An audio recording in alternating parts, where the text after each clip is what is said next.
Greetings, and welcome to another episode of the Planetary Persuader. I am Cosmic Kev. This is your weekly astro video zine, your horoscope going sign by sign.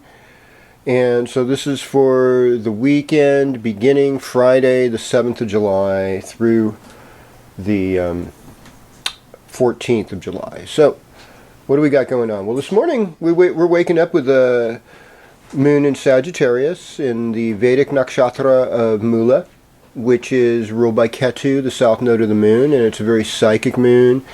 It's a moon that deals with roots, it deals with healing. It also has a ruling deity named Nariti, and she's a lot like Kali. She kind of destroys things, destruction. But you know, a lot of things need to be destroyed, right? Ignorance needs to be destroyed. Our anxiety needs to be destroyed. Our diseases need to be destroyed. So I don't think you should be scared when you hear about destruction or calamity or any of these things, because we need renewal.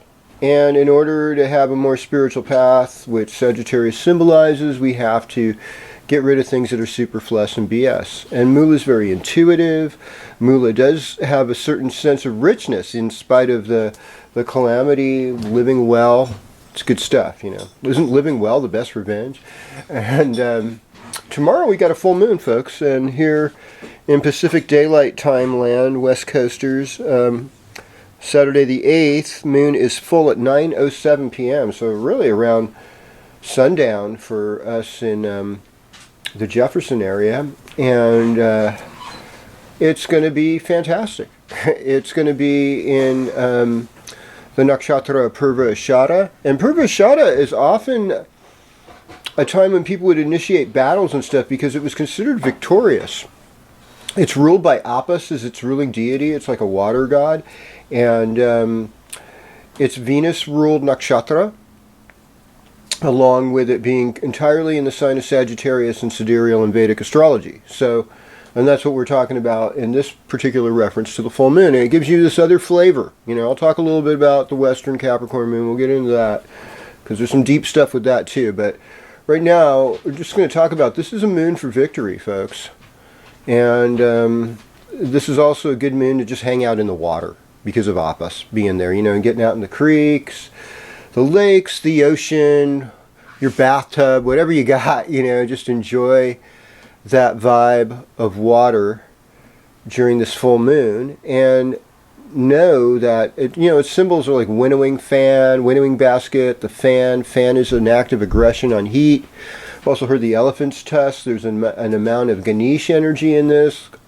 Om Hrim Ganapatiye Namam.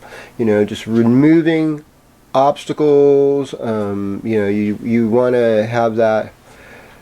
It's Om Ganapatiye Namah. That's the Ganatri mantra. And so it's like, Ganesh is here to help us remove obstacles.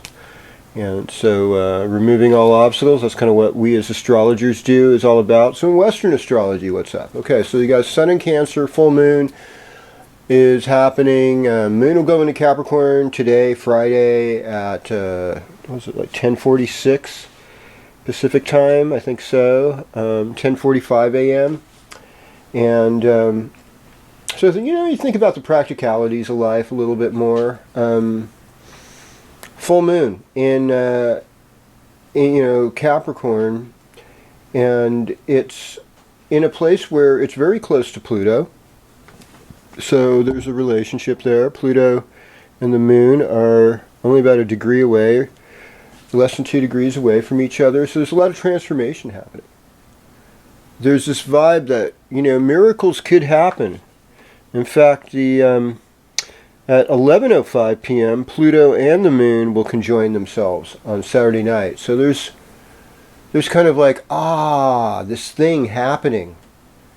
And Capricorn's key phrases I use. And so thinking about what is useful, what is worth getting involved in.